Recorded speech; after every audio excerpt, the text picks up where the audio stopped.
মাত্র কয়েকদিন হয়েছে আমি গাছগুলোকে খুঁটির সাথে বেঁধে দিয়েছি। গাছগুলো কিন্তু মাছের উপরে উঠে গেছে। এখন আমার সমস্যা হচ্ছে জাংলাটা কিন্তু নিচে হয়ে গেছে এবং কি এটা 1 বছরের পুরাতন, কিছু বাইঙা চুরে গেছে।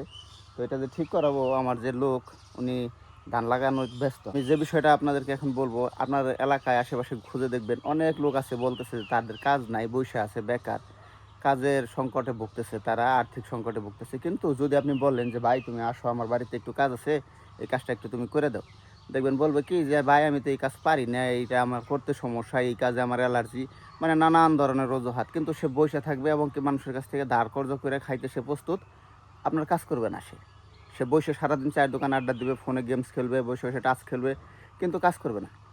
তো আমার এইখানে একটা কথা হচ্ছে যে কাজের বিকল্প নাই এক, দ্বিতীয়ত হচ্ছে যে আপনি সব কাজ একা করতে পারবেন না। আমার যে কাজ এখানে আছে, তো আমি প্রতিনিয়ত সকালবেলা যতটুকু পারি করার চেষ্টা করি। এছাড়া বড় বড় কাজ যেগুলো আছে, ধরেন এই যে এখন যে কাজটা আছে এটা একটু বড় করতে হবে।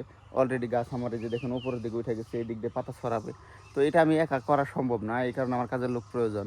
তো উনি এখন ধান লাগানোতে ব্যস্ত, আরও 2-3 দিন লাগবে। কিন্তু আমার গাছ কিন্তু উপরের দিকে উঠে গেছে, দেখা যাইতেছে যে এটা করতেও আরও 2-3 দিন লাগবে। তখন এককালীন আমার 4-5 জন লোক একসাথে খাটাইতে হবে।